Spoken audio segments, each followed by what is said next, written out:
All right, it is my honor to have on Captain Riley Tejcek from an undisclosed location overseas. And Riley, thank you so much for taking some time with me today. I know you've been looking forward to this all day. I have. I'm really excited. Thank you. No, the pleasure is all mine. And, me and Riley connected in a very strange way. Many of you know that I'm big on LinkedIn, but the two industries I would say I don't see on LinkedIn very often tend to be military personnel. And then, you see a lot of military personnel, post-military career, but you don't see a lot of military when they're active, and then healthcare. So for all of you military and healthcare professionals out there, it's not just a place to post your resume anymore. Get on LinkedIn, all right, and connect with me when you do it. But Riley, you and I talked a little bit before this, and it really piqued a question that I want to kick this off with, and that is, we're going to get into your journey as you are trying to become the first female Olympian ever that was an active military member. So we're going to get into that. We're going to talk about some perspectives that you have on different things, but right off the bat, I just want to talk about what is the secret to success in your opinion? I get asked this question a lot. I know my parents do as well. They're like, how did she do it? And what's the secret to success? And as cliche as it might seem, there's two answers that I have for you, and some that people don't necessarily always like. The first success, this first secret to success is failure, and the second one is faith. And as cliche as everyone wants to say, oh, you have to have failure in order to have success, I couldn't agree more with that statement. I have failed more times than I can count. I may have failed 99% of the time, and you're only going to see the one time that I actually succeeded.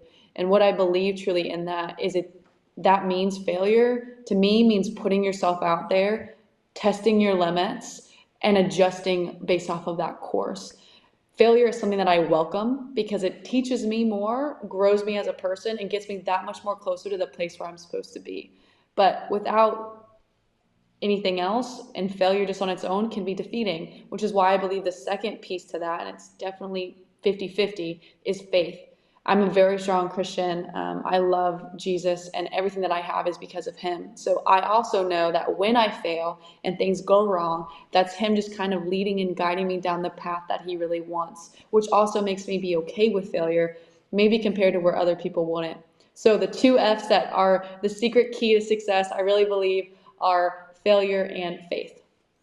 That is a very interesting combo because I feel like you kind of hear both of those in its own microcosm, right? Like some people will talk about, oh, my faith, is the thing that really got me through something. Oh, pushing through failure is what really got me something. But I don't feel like I hear the message of those two combined as like a singular force very often. Tell me a little bit about, growing up. You said your parents get asked this question a lot. Obviously, they had a little bit of a hand in raising you and all that. Talk to me about a little bit of the origins of where, the faith came from. Did you become Christian later in life? Whatever the case is, was it super early? And then, on the flip side of it, how did you become familiar with failure? For the faith aspect, I grew up with two loving parents that have still been married to this day, and both of them were a form of Catholic. And going to church was just something that you did on Sundays, but to be completely honest with you, they did their best. As soon as I got into sport, that quickly was not a priority anymore. We still got confirmed in the church. We still attended, not just Christmas and Easter, but really whenever we could. But my dad, being a professional baseball player before I was born, made me naturally, as the oldest, a softball player. And softball players, like a lot of kids, or just sports in general, are Friday, Saturday, Sunday tournaments. Yes. And especially early mornings on Sundays. Yeah. So while faith was there, it was never something that was a massive priority growing up. However, it wasn't completely ignored. And there were times when we would go and I would understand, but I didn't understand. I knew this is what it meant to be good. And I believed in something higher. I knew something was at work, but there was a lack of relationship. So it wasn't until college really where a lot of us all experience this breakout from our parents, where we're really trying to figure out who we are as a person. And Yeah. we're in, 18, 19, 20, and we're like, all right, what do I like? What do I don't like? I'm away. And so for me, growing up in Indiana, I moved to DC. So it was far enough away in college. I was playing sport that I got to figure out who I wanted to be. And I went 2 years without God, and it was terrible. And when I say terrible, you would have never seen that.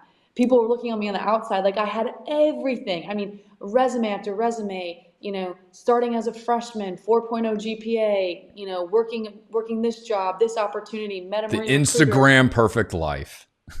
What you would think, but on the inside, and why I say it was terrible, was because I felt like it was never enough. And there was like a gap that was missing for me. And that gap was like, okay, maybe if I just achieve this, then I'll feel content. And then it quickly became, okay, I guess the bar's not high enough. And I kept going, and I couldn't figure out why I didn't feel complete and why I didn't feel competent and confident 100% of myself based off of all of these things that I had done that society was telling me that I was great at. So that's when two of my girlfriends on my softball team, were very committed to their Christian faith, and they kind of just kept slowly and subtly giving me little hints and reminders. And I was like, man, I already did the church thing. I didn't feel it. And it got to the point where I just was kind of stubborn enough to say, well, why not? I tried everything else. Like, I keep trying to succeed in all these places. Like, I'll show up to church with you. And the Lord just took over from there. So it was back in 2017, and the Lord just absolutely took my heart. And then I knew the biggest shift changed for me since then. I changed the way I spoke. I changed the clothes I wore, the people who I hung out with. All of a sudden, it's funny, my life got harder in a way because now I knew and I was more aware of what was being asked of me as a Christian and spreading that. But I had some really good life shifts, ended up becoming a leader of Fellowship of Christian Athletes at my university. Which was awesome. Love FCA, great organization. Yes, to bring sports and your faith into that shared place. And then eventually in the Marine Corps, when I went back for officer candidate school, was able to mesh that as well. And that's why I got through. So if you're looking at me, the Lord's always been with me, but since 2017 to now, like, that has been the key contributor of everything that I have in my success that I will give that to. It was no longer just what you grew up with. It was now, this is mine. I own this. It was a decision. And my parents didn't follow in those footsteps initially. And so it's kind of a breakaway. But now, my parents are like going to church all the time, and we send each other worship music and stuff like that. And it's been the most amazing shift in my family that I've seen, of instead of really participating in a religion to having personal relationship with Christ. And that is such a key, as a fellow, I'm a Christian as well. And I think that's one of the things that people get hung up a lot on, right? And it's understandable. Like, for people who are, atheists or whatever the case is, it's easy to look at all the horrible things that have happened in the name of religion, right? Whether you can pick your religion, and Christianity is not separate from that. Catholicism is not separate from that. But at the same time, everybody likes to point to that quote by Gandhi, I love your Christ, not your Christians, kind of a thing. And I always try to point people to that and say, listen, the problem with religion is that it has people in it. The problem with every single church would be perfect if there wasn't people in it. But one of the core tenets of Christianity is the fact that there is no difference between a Christian and a non-Christian. Not on an earthly basis, right? The only difference is the fact that we have said, hey, Jesus, you're my Lord and Savior. Like, that's it. So it's like, I think that's a mindset shift for, honestly, a lot of Christians, because legalism and, we all know somebody who takes super puffed up head, right? I'm a Christian, better than thou, like all that other stuff, giving everybody a bad name, loves to judge people, whatever the case may be. And it's like, okay, we understand the perspective of that, but that's where that relationship, comes into play, and then everything kind of flows out from there. So I love the fact that you said that. I want to come back to this, but let's go to the other part. Because like I said, these are two forces combining into one that you said is the secret to your success. And I find it fascinating. So the faith is the one component. You said your dad was a professional baseball player. Baseball is one of the few sports I don't follow. So sorry to your dad if he was famous. I don't recognize the name. I got a buddy who played pro ball, and he's probably kicking me right now going, dude, who is their dad? So tell me a little bit about, just who your dad was, what that was like having a professional athlete as a father growing up, and then the role your mother played in that, and, just how that kind of formed you as you were growing up and dealing with failure I still specifically. think it's the coolest. Yes, I still think it's the coolest thing growing up and having mail come to my house from time to time, and it was my dad's baseball card. It was one of the That's coolest cool. things What team ever. did he play for? It was so cool. So he played for the Seattle Mariners organization. Okay. He played for about 3 to 4 years. He never made it to the major leagues, but he played A ball to AAA. So Okay. as close as you can get. As close as you Played can get. against, right. Played against Ken Griffey Jr., played a game against Michael Jordan in baseball. Oh, that's And cool. and a lot of his best friends and teammates are still involved either as coaches or played professionally in all of this. My dad was an incredible athlete, but also at the same time, he'll tell you that there were certain things that kind of held him back maybe a little bit, and ultimately made the right decision when he did. And I happened to be born not too long after when he decided to shift away from sport. It's not an easy lifestyle being in the baseball pipeline, and anyone who's been in it definitely knows that. Yeah. So having my dad, though, as this, baseball player, he was a superhero automatically to me. And I remember saying all the time, I just want to grow up and make my dad proud. And here is also where the faith lacked, where I put all my self-confidence in how my dad viewed me, which is a good and bad thing, mostly bad, because his opinion dictated my worth in myself.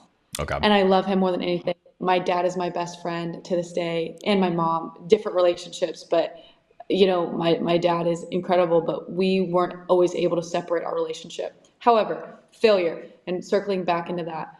So my mom married my dad. They met when he was playing college baseball in Arizona. He still has all these records to this day. He was a stud then too. But my mom was as well. My mom has a much different story. My mom was adopted. She only made it through college and grad school because of academic scholarship. So literally self-made woman. Has been with the same company since she graduated graduate school. So she's been with a company for, what I think she's going to kill me if I don't remember, but like 27, 28 years, something insane. Wow. Yeah, something you don't see very often anymore. Yeah. And worked her way up to being a woman VP. And I'm so proud of her for that. And so growing up in that household I have someone who's very strong in sport and someone who's very strong intellectually. They're like, you will become a student athlete. And I grew up with parents. Yeah, very much a yin and yang right there between the two of them. I totally see that. But it worked and it gelled. But with that, though, I wasn't growing up maybe in the society or household where we believed in participation trophies.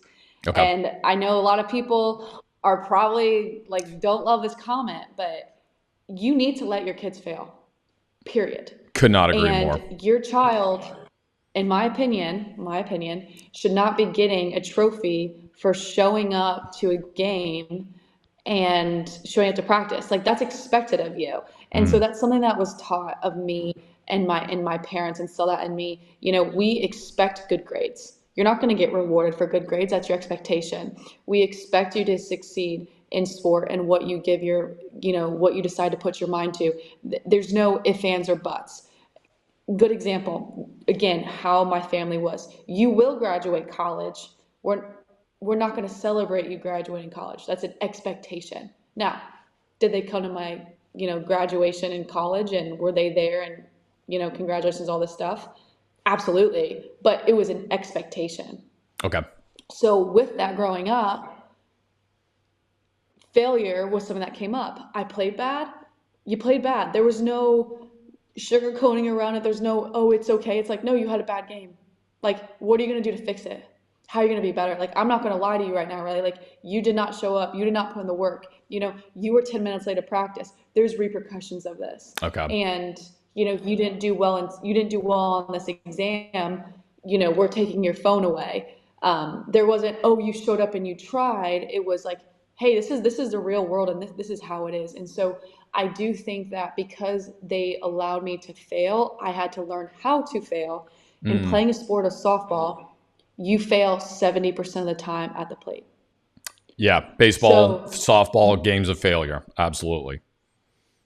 So you better get real used to failing and not having what my dad used to call, long-term memory and those things. Long-term memory. Oh, that's good. Feedback and keep going. So I say these things as in my faith is why I am where I am, and the failures, because I haven't been afraid to put myself out there. I haven't been afraid to be told no and go to uncharted waters to kind of see what I can and cannot do.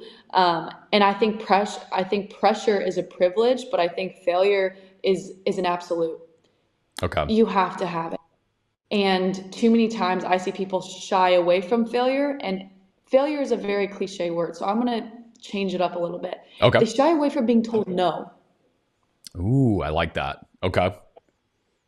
I see that. People shy away from being told no. People don't like being told no. I don't like being told no.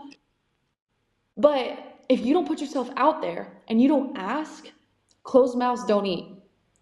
So that's good. Closed mouths don't eat. I like that.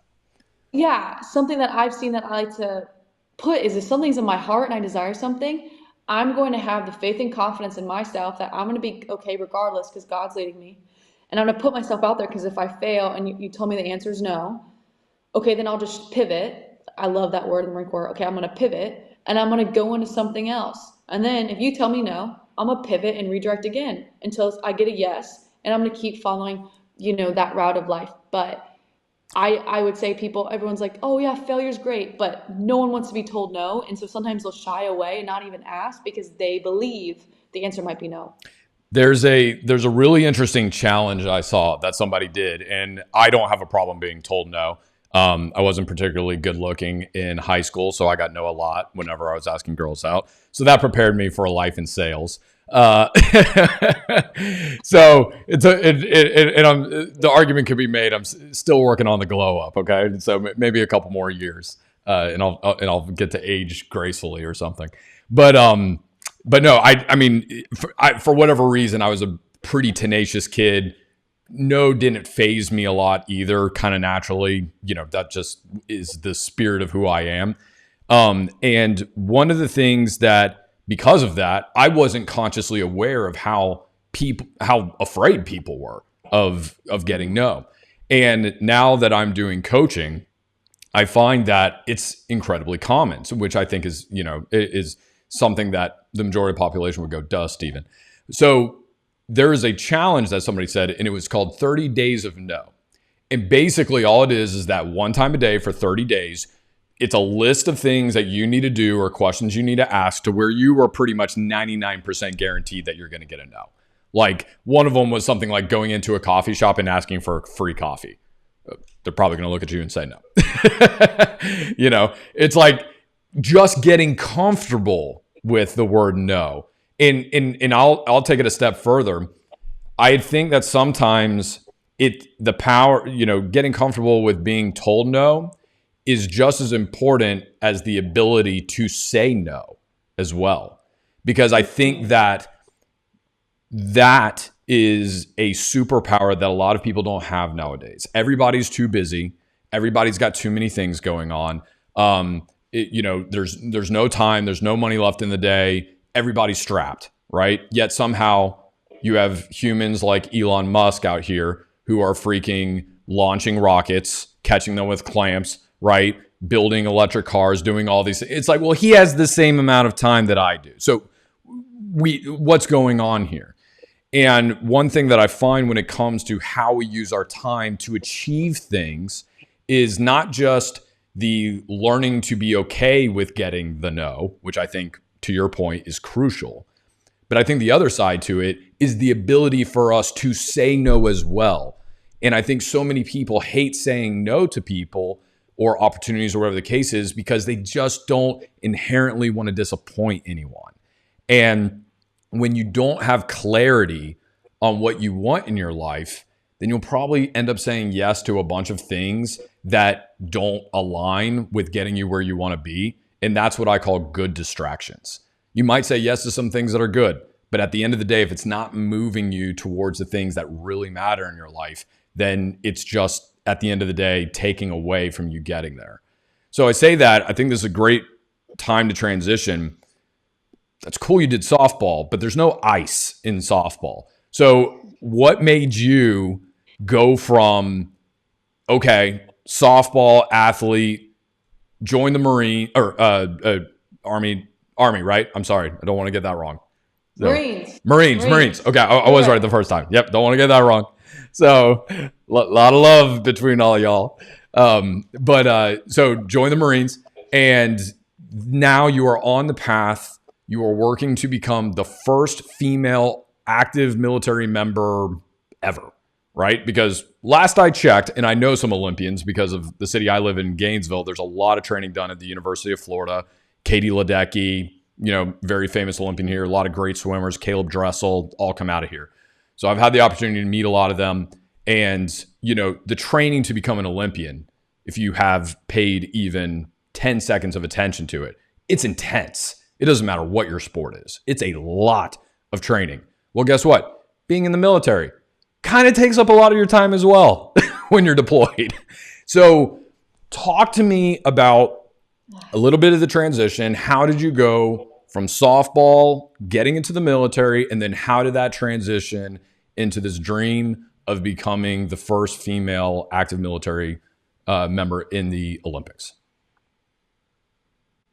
Yes. So before I start, just want to clarify: I would be the first female Marine. There has been first female Marine. Active Okay, duty. thank you for clarifying. Yes, there has been other active duty. They normally come from the Air Force or the Army because they actually have a program that allows that. Interesting. Okay. Okay.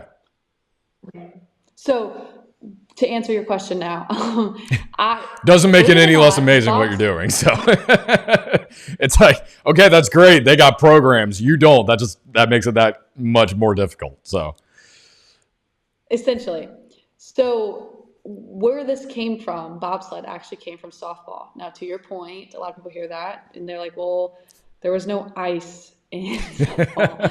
And it's okay. Jamaica didn't have it either, but they have a bobsled team. So, I'm sorry. I'm sure you get that joke all the time. Gosh, I got to stop. It's okay. It's okay. It's welcome. I can see the pain on your face. She's like, oh, he just had to bring Cool Runnings into this. Yes. You aren't the first and you will not be the last. I know I won't be the last. Sorry. With this, essentially, I made a connection playing softball in college. At the same university, George Washington, that I played softball in DC, was also where a 5-time Olympian, Alana Myers-Taylor, also played softball at years before me.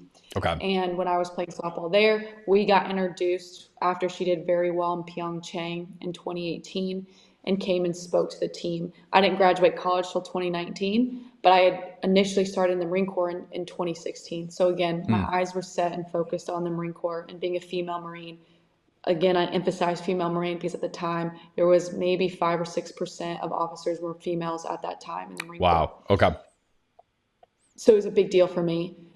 When I first heard about the sport of bobsled, I was initially intrigued because playing softball, I was a very powerful athlete, hitting the ball using your hips, short sprinting, a lot of the things that they see in bobsled. In addition, being in the military, I like things high, fast pace. Love things coming at me like really quickly and making decisions. I always liked being a part of a team, and I had natural grit and being able to persevere in situations maybe where other people weren't because I was forced to through military training. Okay. So when she first started talking about bobsled, I loved everything she had to say. Naturally, through a connection, I started following it because if you have a connection with someone, it makes it that much more fun. Just like you living in Gainesville and knowing athletes, it just provides that little extra absolutely excitement. So Alana and I didn't really have any conversation, but I started following her and I hit a teammate next to me after she was done speaking. And I was like, in another life, I would be a bobsledder, but I've given my life to the Marine Corps. And I meant that. Mm-hmm. I'm a Marine first, and that's that decision I made. And so it wasn't until years later, in the end of 2020, I'm living in California. I completed my Marine training. I'm a lieutenant, and COVID hits, and it shuts everything down. And not only did COVID shut everything down, I was done with being an athlete. I was told, as a woman, college athlete is basically like the highest point you can really get. I know there's professional athletes, but that's not really a thing, or normally something that you can make a career out of, to live financially off of. So I was just kind of searching, and I was praying, and I was talking to God, and I was like, I don't have a goal anymore. Like, I've accomplished every single goal I put up, and I had just a desire to keep competing. And I just thought, man, like, I'm 22 years old now. I feel more mature, stronger, and wiser than I was when I was 18, 19. And now my sports career is over. Like, this kind of stinks. And so I was just searching. I was just searching for opportunities, and I stumbled upon the fact that bobsled was shifting, for lack of better terms, tryouts online because of COVID. And so I saw an opportunity. I put myself out there and I took it. Wow. Okay. That is so cool. So that's how you got into it. What does, maybe not a day in the life, but, a week in the life of Captain Riley look like right now, balancing the military training, for bobsledding, and I don't know, maybe if you get a chance to sleep every once in a while. My sleep lacks, I will say that. So I'm glad you said right now, because people ask this question all the time, and literally every single week looks so different. But I can give you my past week that just happened. Yeah, I'm that'd be waking great. up before 6. Yeah, I'm waking up before 6 days a week. I go straight into working out straight away in the morning, because if I get my workouts in the morning, there's no excuse later. Oftentimes I find myself in this line of work having to work late nights, and sometimes it's out of your control. And if I don't get my workout in, I'm extremely grumpy and not fun to be around. So I try to make sure I get that done. So I wake up. Next, I'm able to fuel my body immediately, making sure that we're ready to get going for the day. And I dive into being a Marine officer, which is one of the greatest gifts and blessings that I've ever done. Being able to lead people from all over the world, all different ethnicities and walks of life, and making this place better and safer because of it. So generally then I'll work probably from about 8 a.m. till probably 8 or 9 p.m. Recently, I go home, I call my family, I call my boyfriend, and then I look into the other lines of work I have to do financially, finding marketing opportunities for paying for the season, coordinating travel, because I'm 3 weeks out from getting to Canada to be in my first competition for the season.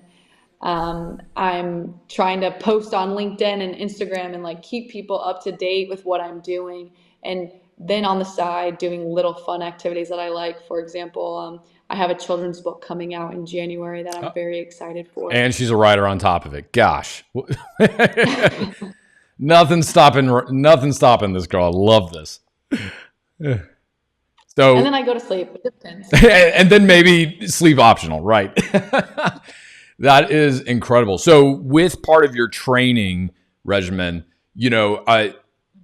where you happen to be stationed right now doesn't particularly known for its ice. So what exactly are you doing from a training perspective? And talk to me a little bit about the financial situation, because this is a huge deal for a lot of Olympians. Very famously, I believe it was the water polo team for the U.S. This past Olympics. They got picked up by the most unlikely sponsor. Oh my gosh, the rapper. I've got him. Flavor Flav. Thank you. I'm like the clock. Oh my gosh, I froze.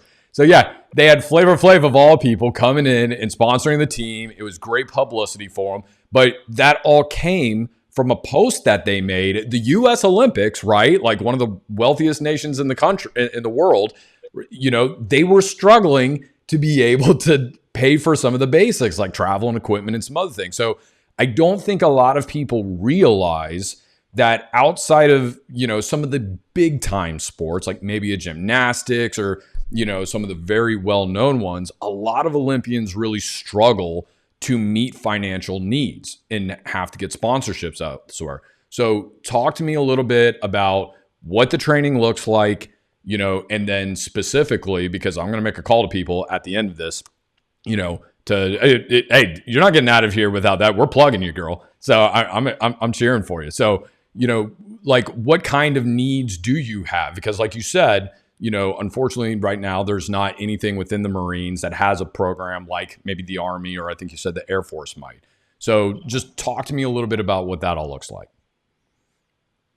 Training for bobsled is very different than other sports. So just the comparison to softball. Majority of the time I can participate in softball majority of the year when there's not snow on the ground or go inside. However, with bobsled, you are having that factor of ice that is only certain times of the year. So generally bobsled season is October to March, but even then, like right now, we're almost at the end of October and we still don't have ice on our track in New York, up in Lake Placid in the mountains. Okay. So we're very limited in that capacity. So our training is split basically halfway through summer and winter, for lack of better words. Okay. So in the summer, I'm able to really focus, and every bobsled athlete does this, by the way, in all nations, on sprinting. So short sprints, weighted sprints, quick, intense. You don't really see us doing more than 100 to 200 meters for conditioning. And when we're actually competing, we're running about 30 to 50 meters. So we're working on that like short distance, all out sprint. With that, you also need a lot of like plyometrics. So a lot of different like box jumping, all the kind of variations of jumping with some weight and stuff like that. And then you have Olympic powerlifting. And the emphasis is on power. We want to be able to move a lot of weight and move a lot of weight quickly. So while our 1 rep max for squat matters, that's a slow movement. We want to be able to move weight and move weight quickly. So you see a lot of like power cleans, hex bar jumps, squat jumps, and then everything is like superset. So if we squat heavy, we'll immediately go into plyometrics, like right after and stuff like that. So you can do those things from almost anywhere. Sure. Real quick, sorry. How heavy is the sled? About 400 pounds. Okay. Just under. So it's just under 400 pounds. On the ice, obviously it moves, but it's heavy. That's not light. No. And it takes a lot of technique and form, but it takes a lot of power and strength to really get that thing moving and going. So we focus a lot of that. The one thing that I didn't mention that you kind of want is you kind of want a sled. And you want a sled that you can either roll or like a prowler sled that you can push. So that is one thing that kind of can be restricting. Obviously, it's a pushing sport. You want to be able to do that. That's why I'm able to train where I am right now. However, the rest of my teammates are at the Olympic Training Center in Lake Placid, New York right now, and we have an ice house. So even this summer, you get your ice. And it's basically, if you think about it, this big U simulating the beginning of the track, but then instead of going down, you back up basically, so you're able to get push testing in all the time. It doesn't help my position because I'm a driver, but it helps all of us, the sync and coordination of pushing. So that's something that I'm definitely lacking and missing out on right now. And then once ice is there, hopefully by the end of this month, you immediately go in to start taking runs in a day. However, to what people may or may not think, the sport is so difficult because let's say in a training session, you're maybe going to get 3 or 4 runs in. And so if you tell somebody that's equivalent to 3 or 4 minutes of actually training, actually doing your sport. The other 3 hours of that time is you coordinating, moving the sleds, prepping the sleds, testing equipment, there's so many little intricacies I don't want to get super involved in, but that has to go into. We could do an entire podcast on it, I'm sure. Yes. And that's what people don't see. So there's so much that goes into it. For the pilots, we have to be that much more trained because mentally we have to memorize every single track around the world because every single track is different and be able to study and prepare for that. So it's just as much physical as it is mental. and it's all about mental reps as well. So I think a doing lot of my people don't runs, recognize watching. that about bobsledding is that, yeah, you don't just jump in. It's not just about the push and then you hang on and shifting weight. It's like, no, it's exactly what you said. Kind of like F1 drivers, they're memorizing every single, okay, I have this is going to do a left turn and then we're going to hold on straight for 2 seconds and then it's a hard right. And then it's like you don't just have the track memorized, but you also have like the timing of how long a straightaway is before the turn. And like, there's a whole different level of like you said, a mental game that's a part of that as well, because you have to be able to shift the blades to get the best turn. Exactly. Exactly. So that's a really good way to realize that. It just puts us at a disadvantage because Mm-hmm. from March to October, I don't get to touch the front seat of what I'm actually supposed to do. But it's Okay. not just me, it's everyone around the world. Equals a playing field, but not something that is like easily like tangible. So it takes years to get really good at the sport. Yeah. So shifting back to your second question is the financial need. So yeah, shout out Flavor Let's Flav for talk helping money. out.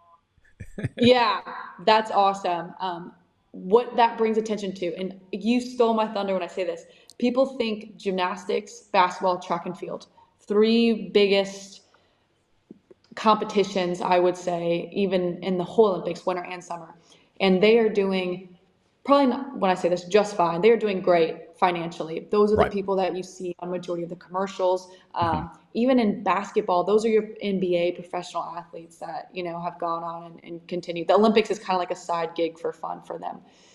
I mean, I'll be the It's the first one to niche admit it, sport. right? Like when I watch Olympics, whether it's summer or winter Olympics, I love I love watching those big ones, but I always have my favorite, more obscure, I guess you could say, ones, right? And I'm sorry, I don't care what anybody says. Curling is not a winter Olympics. Sorry, guys, I'm just gonna say it. Okay, it's the bowling of freaking, like, it doesn't need to be in there. Anyway, sorry, it's just ice shuffleboard. No, I'm going to make a lot of people you're mad with that good. one, but I'm sticking to it. But the point is, it's like, to your point, it's like, okay, who's one of the greatest gymnasts, out there? Okay, Simone Biles. Like, you can go down the list. A lot of people, you're going to say that. Greatest swimmers. Okay, Michael Phelps, whatever. We know those people. Okay, I enjoy bobsledding. I love watching bobsledding because I like things that go fast. If you were to ask me, male or female, greatest bobsledder, couldn't tell you their first name. Right? Yeah. It's the reality, and I am somebody who watches it. So to your point, this is why I think it's so important that people are aware of the fact that for a lot of these other sports, the money just isn't there, and I don't know why, because other governments, actually sponsor a lot of their Olympic teams. Like, they're getting taxpayer dollars from it. So it's kind of crazy. So yeah, please break this down a little bit as to, and do this in the context of you specifically. Like what are some of the financial needs that you and your team have so we can bring awareness to this? So, to your point, background as a whole, the United States is not government funded, where a lot of other nations are. To your point, well, people ask, well, why aren't we? And I say, well, do you want more taxes? And that generally gets people to stop talking. So, where there's other Maybe we nations could have that don't found have some money in the $42 billion of wasted spending, that was supposed to connect people to the internet, and then we ended up getting zero people connected. But I digress. So with that, it's a good and a bad thing. Bad thing because we don't have kind of that safety net of the government being able to fund the athletes and what we do. So each federation, so every single sport essentially has a federation, and those federations are in charge of working on sponsorships and stuff like that. It's the niche sports, which are basically almost all of the Winter Olympic sports, and a good handful of the summer ones that don't necessarily get the recognition, that struggle a little bit more on the sponsorships for that point exactly. Everyone will tune in to watch bobsled. I have no doubt about it. In the Winter Olympics last year, or 2 years ago, it was bobsled, the women's monobob, where USA won gold and silver. That was the most watched event in the Winter Olympics. However, you couldn't tell me the names of those two women. Obviously, I know them, they're my teammates, and they're phenomenal people, but they What are lost their because of names that. so we know? Kaylee Humphreys and Alana Myers Taylor. Love it. Now, with that, a lot of people also don't realize, and I try to bring awareness to this as well, majority of Olympians or professional athletes in Team USA live under the poverty line, Wow. which is incredible. That's unbelievable. And to put that in perspective, if I didn't have my job currently, and with the small sponsorships that I have now, I would be living under a bridge, 100%. Like, I'd be in the negative, and sometimes I still am in a sense of where I'm using majority of my paycheck now. How much money do you need a month, like for your training throughout the year?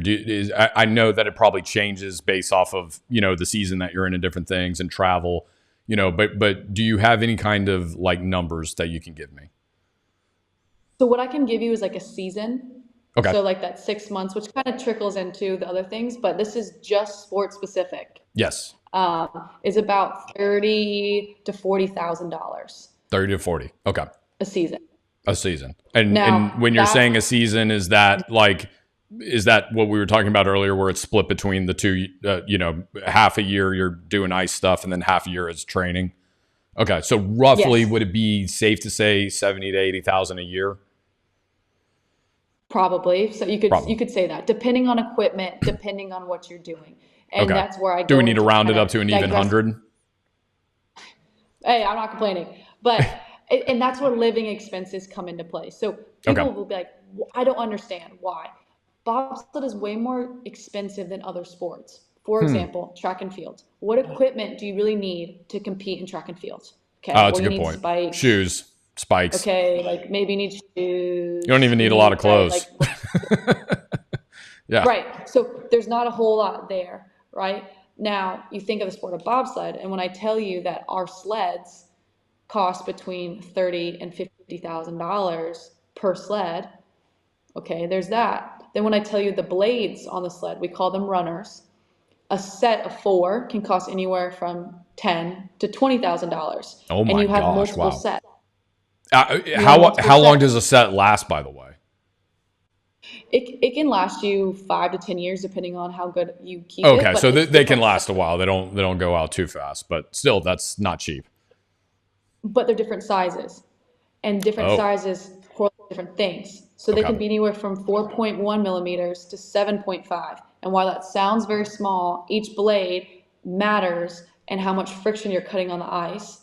Some tracks you want bigger, some tracks you want smaller. So we have the two Olympians have over 10 sets of runners. So do the math. There's that. So, and that's just for the sled. That's solely the sled. Then I'm going to hit you with, hey, we compete all around the world. So not only is that travel for you and your team and your coaches and sportsmen and all that stuff, but then, by the way, you're going to some of the most expensive ski resort locations as well, because you're going down ice. Oh my gosh, that's so I didn't even think about that. That's right. Yeah. So I'm competing in the Swiss Alps. Incredible. I don't belong there financially. That's a really good point. Okay, this is a real question. Do they ever give an Olympian discount? I've never received that. Okay. I can tell you that. Shout out to all my travel agent friends. Okay, if anybody knows some secrets here, we need to get this. Please tell me. Just so you know, I just did an episode recently on travel points on a credit card. So if you don't have that, check out that podcast. It was really good. Could potentially help you with some plane tickets there. But yeah, man. Oof. Yeah. Oh, okay. I have to hold on. Travel. What happens with the bobsled? You have to ship that thing too? So that's exactly where I was getting at next. So then my you have gosh. a 400-pound sled.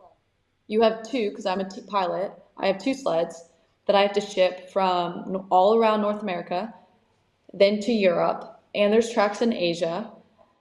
And how much does it? Okay, they charge me out the ass for a freaking like 40-pound bag. What does it cost to ship a 400-pound bobsled? So if I were to put it on a ferry and, just have it go over and I have some flexibility in time, for 2 sleds each way will probably cost around $30,000. Okay, so I have to ask, I know the reasons why, but at some point, is it just like, I'll just buy a bobsled when I get over there? what we do I know to save you're money. used to yours and everything, but damn. So Oh, what we do to save money, athletes like me, is that I will rent another country's equipment. okay. However, it's problematic because why would country X give me the best of their equipment to be able to compete Yeah, against? yeah. They won't. No. So they'll give me the equipment that's 10 years old, which matters when I'm talking about hundreds of a second. So that's why I said it can vary on how much a Okay. season can cost, and it depends on how much you really want to put in it. So to wrap this up, there's a lot more expenses, but you think of the sled itself, you Yep. think of travel and lodging to get you there, you think travel and lodging to get your equipment there, such as the sled, and you think of all the other little things sprinkled on top of it. You know, your race fees here, your food. We actually, fun fact, have to drive our own sleds and be our own sled mechanics. So I have to put a sled in the back of a sled truck and drive it all throughout Europe from space to space to space, which sometimes between tracks is 10 hours long. Oh Oh, my and then I have to gosh. have a toolbox, and I have to be able to, I turn my own wrenches. I have to repair and fix, my own sleds. So the cost of that, but mostly what people don't understand is like, we have to rent these big trucks. Those big trucks a week cost $1,500. You're there for 8 weeks. So again, where I'm going with this is the cost just goes up and up and up and up and up, and people don't often realize why. So a lot of us, one, are forced kind of out of the sport financially, or it's a barrier of entry. Two, we're not able to be as competitive as other nations because there's these clear walls that are up that people oftentimes aren't able to really get through. And most people, when they hear the word Olympics and they hear the word bobsled, are like, hey, I want to join that because I can be famous and I can make a lot of money. You're going to do the opposite in You're bobsled. gonna do the No one's going to know your opposite. name. No one's going to know your name. You're going to lose money, and your body and brain are going to be absolutely destroyed. You're going to have bruises every single time you go. You're going to have TBIs. You're going to have concussions. You're going to have, vision problems eventually, probably because you crash 80 miles an hour and you just don't know which way's up. So it's not as sexy as it feels. So the people that are in it, and I'm going to shout out every single one of my teammates, are people that love the sport, that love our country, and love to compete, and will compete at any price, even if it means losing financial money yourself, which is something that has happened to me. Okay. So I have to ask the question that's on everybody's mind now, right? If it's not on their mind, they're not paying attention here. All right. You're going to go, if I came to you right now, the average person, and I said, look, I got a job for you. Okay. You're not going to get a lot of sleep. You're going to have to train rigorously for it to build up your body. You're going to get a lot of injuries, probably a couple of concussions on the way. This job is actually going to cost you money, so you're actually going to have to pay me a lot of the time to actually even be able to do it. And then if you manage to do this job well, you'll get to be on TV for a little bit, but you're going to be wearing a helmet and nobody's going to actually see your face and know what you look like. So there won't be any kind of recognition for this afterwards, really, beyond standing up there and getting a podium and having, NBC or whatever, check off a little gold medal that you guys eventually bring. And then when it's all said and done, you still have to go and pay to get all of your stuff back to where you're originally from. And then if you're lucky, I'll let you try out and do it again next time. And yeah, you have to apply for this. Who's taking that job? Right? So the question that I have for you with all of that is, why do you do it? That goes back to what we talked about at the very beginning of this podcast, is my faith. I felt called to join the sport. The opportunity opened up to me. Not only do I love it more than anything, I love serving my country in the Marine Corps, and I love representing Team USA. But I love this sport, and I feel like I have purpose here. What we talked about today is, hey, Riley, maybe you'll be the first female Marine in the Olympics. While that is my biggest goal, people will laugh and give me a hard time about this. That is not the biggest goal that I have.